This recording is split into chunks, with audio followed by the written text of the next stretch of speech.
이 3장 전체를 보면 두 종류의 사람이 있다는 것을 말씀하고 있습니다. 1절에 보면 예수 안에 있는 사람과 예수 밖에 있는 사람에 대해서 이야기를 하십니다. 3절에 보면 성령으로 사는 사람이 있고, 그리고 육체로 따라 사는 사람이 있다는 것을 말씀하십니다. 9절에 보면 예수를 믿음으로 제사함 받고 의롭다 함을 얻은 사람이 있는가 하면 아직도 죄 가운데 살아가는 불행한 사람이 있는 것을 말씀하고 있지요. 12절에 보면 이미 앞서 말씀드린 대로 예수님께 붙잡혀 사는 사람이 있는가 하면 육체에 붙잡혀서 사는 사람이 있다. 18절에 보면 십자가를 사랑하고 십자가를 자랑하며 사는 사람이 있는가 하면 십자가는 원수로 행하는 자가 있습니다. 이 말씀을 하고 있죠. 20절에 보면 비록 이 땅에 살지만 하늘나라의 시민권자로서 사는 사람이 있는가 하면 이 땅에 매여서 사는 세상의 국적을 가지고 사는 사람이 있다. 이렇게 설명을 하는 것입니다. 중요한 질문을 묻습니다. 그러면 당신은 오늘 나는 어디에 속한 자입니까? 무엇에 붙잡혀 살아가고 있습니까? 이 이야기를 묻는 것입니다. 중요한 질문 아닙니까?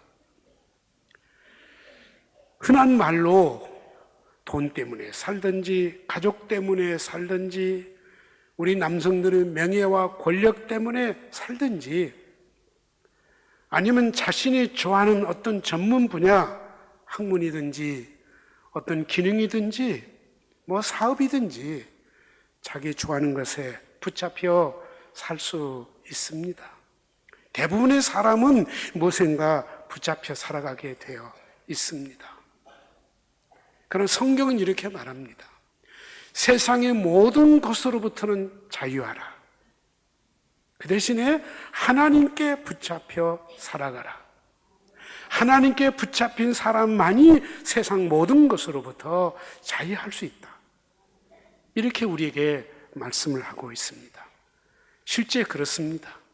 우리가 신앙을 깊이 영적으로 체험하면 그렇게 소중하고 목숨 걸고 살았던 것도 별게 아니라는 것을 알게 되고 인생을 다 산 다음에 깨달으면 의미 없어요.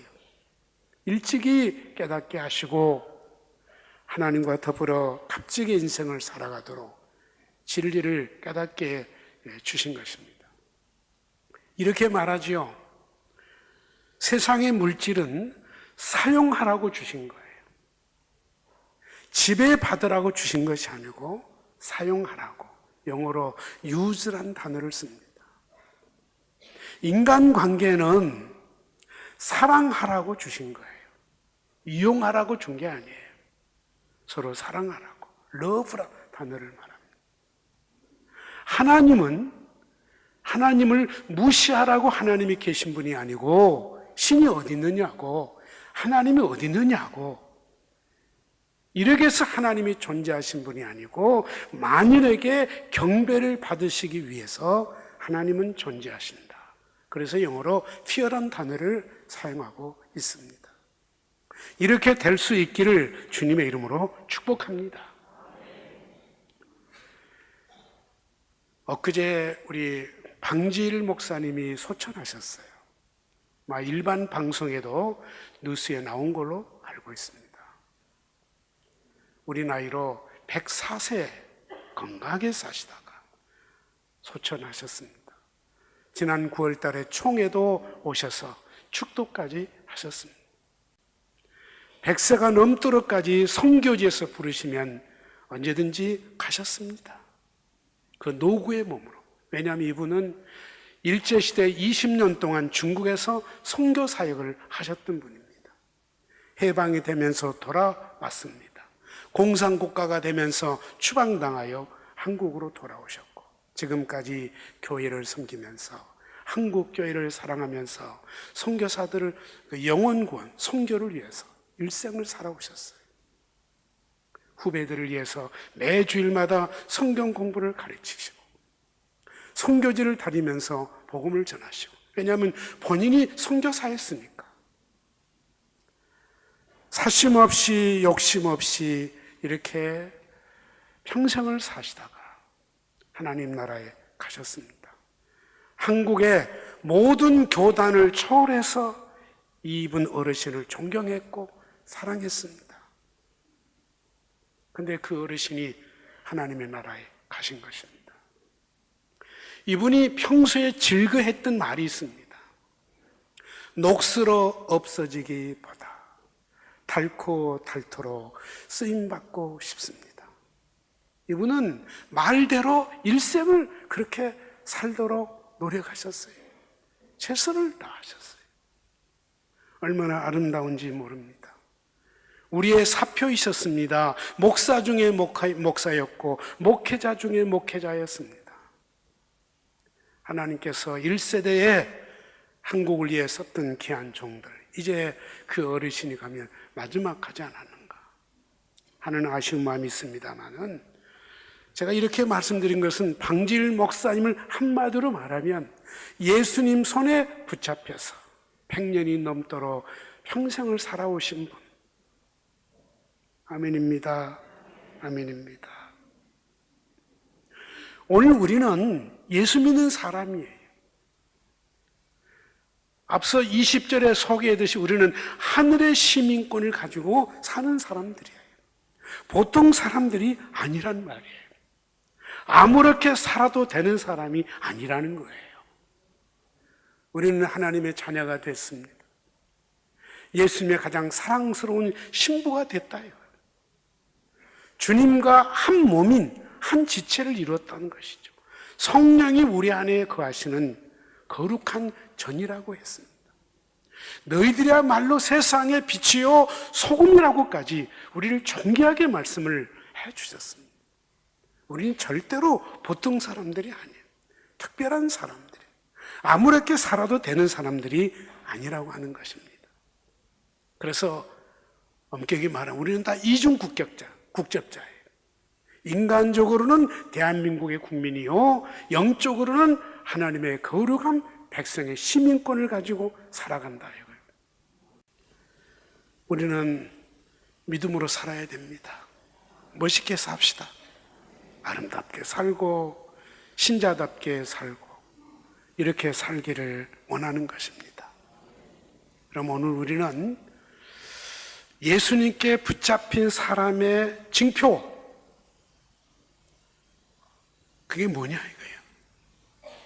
오늘 성경은 아주 담백하게 말씀을 하고 있습니다. 1절인데요. 같이 한번 보겠습니다. 끝으로 나의 형제들아 주 안에서 기뻐하라. 너희에게 같은 말을 쓰는 것이 내게는 수고름이 없고 너에게는 안전하니라. 4장 4절을 보세요. 4장 4절입니다. 주 안에서 항상 기뻐하라. 내가 다시 말하노니 기뻐하라.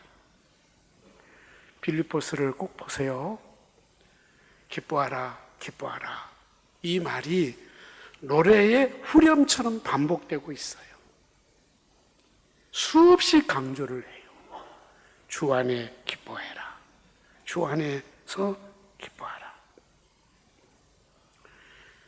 기뻐하는데 무엇으로 기뻐하라고요? 주 안에서요. 성경은 이렇게 말합니다. 세상 그 무엇으로는 참된 기쁨을 얻을 수 없다고 못을 박아 이야기합니다. 기쁨을 얻기 위해서 하는 게 아니에요. 그것을 사용해서, 그것을 이용해서 하나님을 기쁘게 드린 것인데, 하나님을 기쁘게 드릴 때 진정으로 내가 기쁨을 얻을 수 있다는 거예요.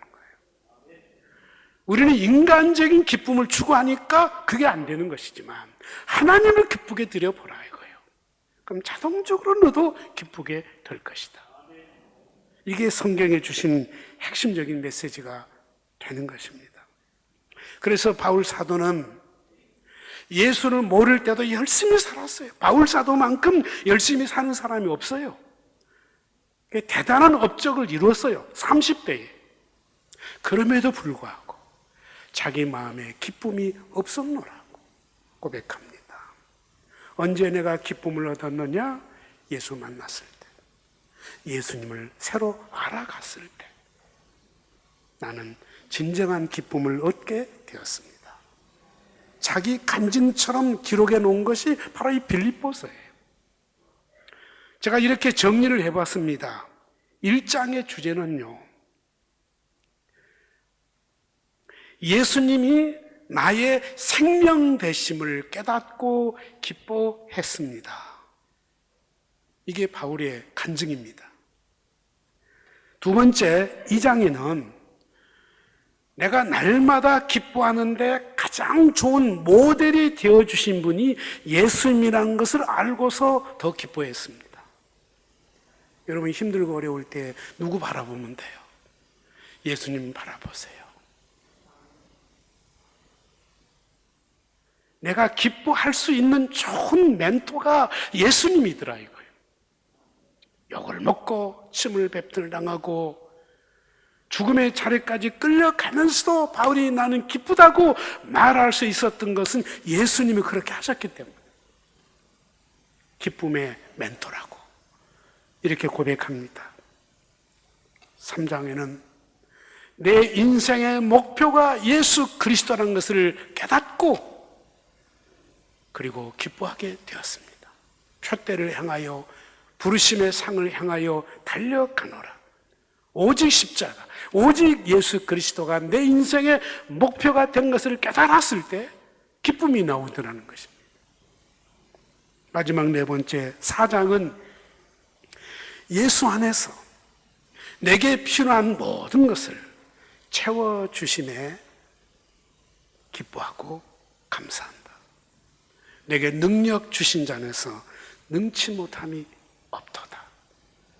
나는 궁핍에 처할 줄도 알고 부유함에 처할 줄도 아나니 가난하든지 부하든지 기뻐할 수 있는 이 비결, 왜냐하면 하나님이 다 채워주시더라는 거예요. 아멘입니다. 그래서 나는 기뻐할 수밖에 없습니다.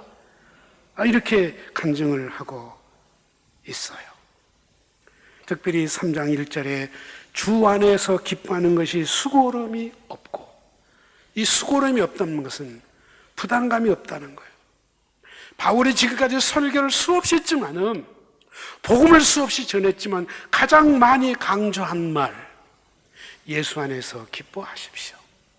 이 말 했을 때 1000번을 하든 10,000번을 하든 나도 기뻐진다는 거예요. 부담감이 없다는 거예요. 지나침이 없다는 거예요. 할렐루야. 바울은 이만큼 확신을 가지고 오늘 우리에게 이 메시지를 주고 있습니다. 오늘 또 이 음성을 들려주고 있음을 믿습니다. 왜냐? 나중에 말씀을 드리겠지만은 주 안에서 기뻐하는 것만이 모든 시험을 이길 수가 있고 유혹을 이길 수가 있고 고난을 극복할 수 있더라는 거예요. 그러잖아요. 예수님 한 분만으로 만족하고 내가 행복할 수 있다라면, 헛눈 팔 이유가 없다라면 무엇이 문제겠습니까? 이만큼 예수 그리스도는 내 인생의 한 부분이 아니고 내 인생의 모든 것이라는 거예요. 이런 정도로 예수님께 빠져봤으면 좋겠습니다. 저도 그렇고요. 제가 이 본문 가지고 설교를 하면서 얼마나 마음이 부담이 되는지 모르겠어요. 예수 믿으면 첫째 증거가 기쁨입니다. 이걸 설교를 해야 되겠는데 내가 기뻐해야 되지 않겠습니까? 그 쉽습니까? 내가 기뻐한다고 마음이 그냥 기뻐집니까? 안 되잖아요. 여러분 아시잖아요. 세상 것은 주면 기쁘고 칭찬해주면 기쁘지만은 그건 임시예요. 하나님께로부터 주시는 진정한 기쁨을 내가 가져야 오늘 이 설교를 하겠는데, 하나님 저에게 기쁨을 주세요. 어젯밤에도 밤늦도록 이 자리에 와서 하나님께 기도드린 제목이에요. 오늘 우리 가운데 기쁨이 있기를 주님의 이름으로 축복합니다. 어떻게 해요? 방법 간단해요. 예수 안에 있으면 된다. 아멘.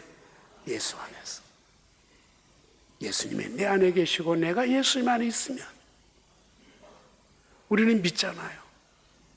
임마누엘의 하나님이라. 하나님이 나와 함께 하시도다. 이게 우리 예수 믿는 사람의 최고의 행복이에요. 우리 월간교회에 하나님이 함께 계시지 않는다. 그 아무것도 아닌 거예요. 여러분께서 아무리 열심히 하지만 하나님이 함께 하지 않는다면 그 일은 아무것도 아닌 거예요. 오늘 우리에게 가장 중요한 것은 하나님이 나와 함께 하신다라는 거. 내가 주님 안에 있고 주님이 내 안에 계신다라는 거. 아주 쉽게 예를 들어볼게요. 이번에 비행기를 타고 미국 갔잖아요. 하나마나 말인데 누가 날아갔겠어요? 계산해 보니까 거의 25시간을 비행기를 타고 왕복한 것입니다. 지구를 한 바퀴 도는 시간입니다. 비행기가 뜨는 높은 창공의 높이는 얼마이고 비행기 밖의 기온은 영하 몇 도일까요? 사람이 맨몸으로 그 높이를 날아서 간다는 것은 상상할 수도 없는 것입니다. 즉시 동사고 맙니다. 저는 비행기 탈 때마다 신기합니다. 앉아서 잠을 자면 침대요, 안방이요, 주워서 밥을 먹으면 식탁이요, 책을 읽으면 책상이요, 어떤 분은 앞에 모니터에서 영화를 감상해요. 대부분 영화를 봐요. 영화를 보고 있으면 극장이요. 옆에 사람끼리 재밌게 대화의 장소가 되는 거예요. 그렇게 편안할 수가 없어. 이게 어떻게 가능합니까? 옛날에는 상상도 못한 일이에요. 이게 어떻게 가능합니까? 간단하더라고요. 내가 비행기 안으로 들어가니까 끝나더라고요.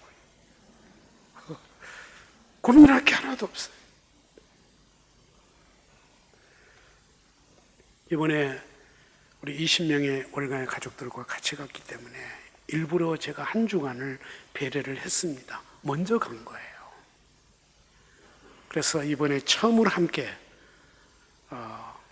시애틀 쪽과 밴쿠버와 그 다음에 럭키산을 4일 동안 좀 돌아봤어요. 3,000m 이상 된 산이 줄줄이 이어져 있는 거예요. 고산이 모였습니다. 산마다 산봉우리에 만년설이 있습니다. 빙하가 있습니다. 이런 산만 계속 보고 돌아다니는데 재미있겠어요, 없겠어요? 그러나 주님의 높고 위대하심을 내 영혼이 찬양하네.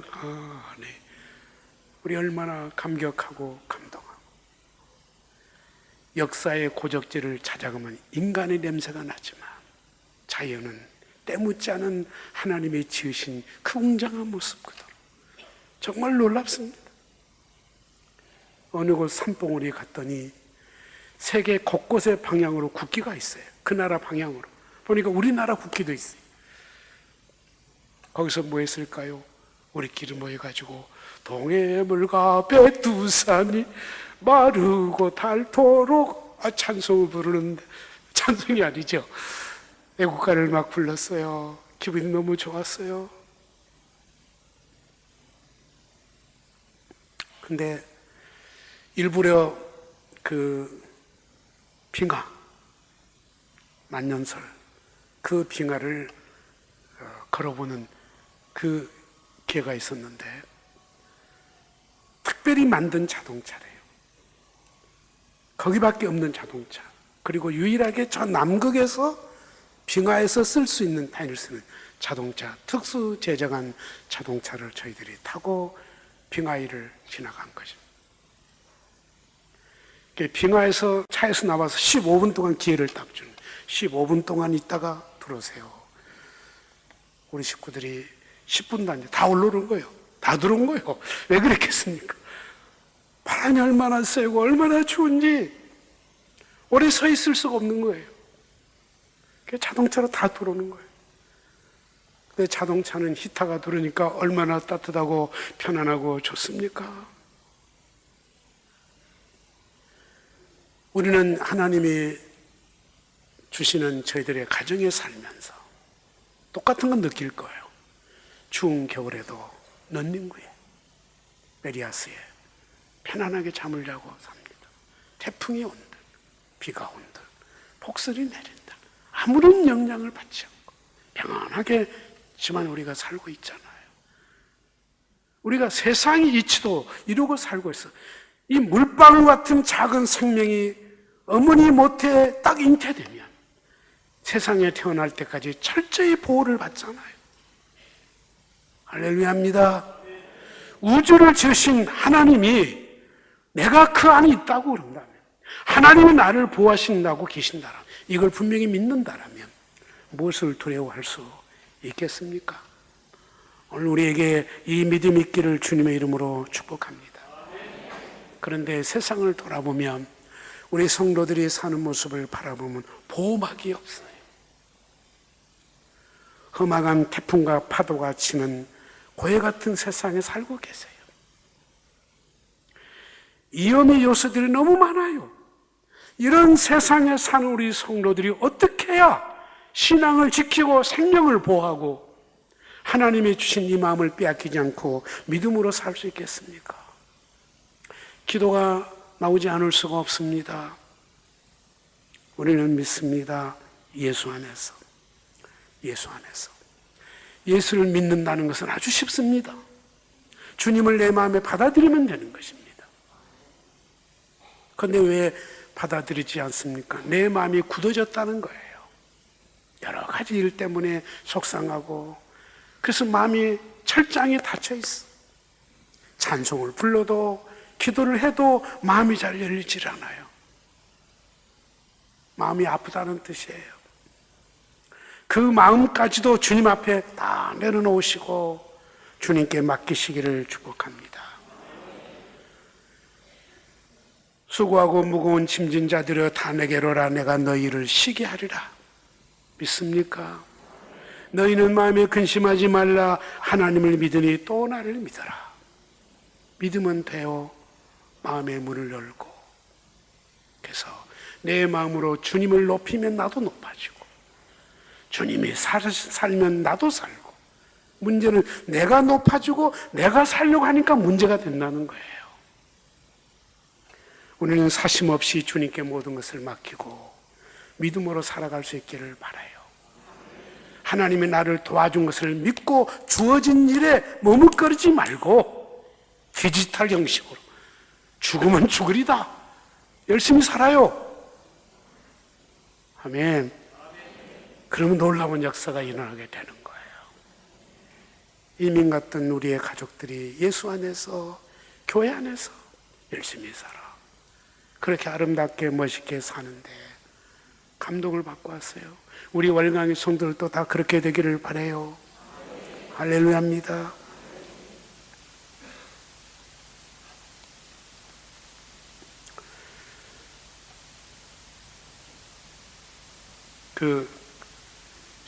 우리 정신치료를 전문하는 그 병원 원장님이 이렇게 말했습니다.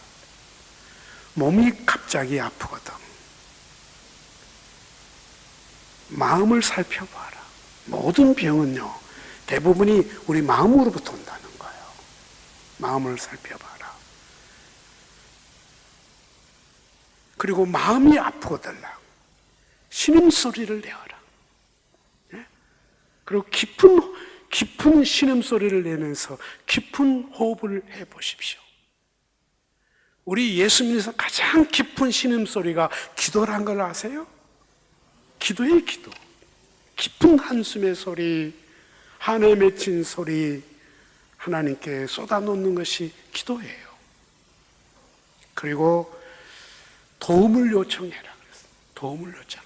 혼자 끙끙 앓지 말고 가족이든지 친구든지 전문가이든지 병원을 찾든지 도움을 요청하시오. 이렇게 이야기했더라고요. 우리 예수 믿는 사람은 가장 나를 완벽하게 도와줄 수 있는 사람은 누구이겠습니까? 오늘 답을 드렸어요. 예수님이십니다. 이렇게 말씀드리면 너무 막연한 이야기일 것처럼 드릴 수도 있습니다만 이게 성경적이라는 것을 믿습니다. 주님을 영접할 수 있는 것도 하나님의 은혜요. 하나님 나를 감동시켜 주시는 것입니다. 그래서 성령으로 봉사하고, 이 말은 성령으로 예배를 드리시고 성령의 깨닫게 하심으로 말씀을 들으시고 성령의 도우심으로 깊은 한에 맺힌 한숨을 평안하는 기도를 하나님께 올려드리시고 하나님께 모든 것을 맡겨보세요. 도와주실 것입니다. 기쁨을 얻게 해주실 것입니다. 이 기쁜 마음으로 세상을 이길 수 있기를 축복합니다.